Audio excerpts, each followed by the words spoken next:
Hello everyone, तपाईहरु सबैजनालाई मेरो च्यानलमा वेलकम छ र म तपाईहरुसँग आज चाना र मटरको छोलाको रेसिपी शेयर गर्दैछु।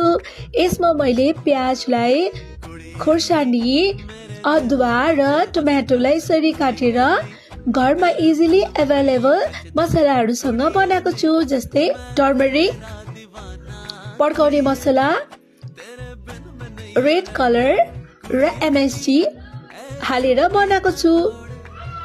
सुरुमा तपाईहरुले ग्यासमा कुकर राख्नुहोस् अनि त्यसमा कुकिङ ओइल हालेर यो सबै इन्ग्रेडियन्ट्सलाई हालेर मज्जाले चलाउनु पर्दछ। यसरी मज्जाले चलायो भने चाहिँ मज्जाले मसला सबै जग्गा पुग्दछ। अनि यसरी मज्जाले चलाएर हेर्नुस् त, यसलाई मैले तपाईहरुलाई क्लोज भ्यूमा पनि देखाउँछु कस्तो भएको छ।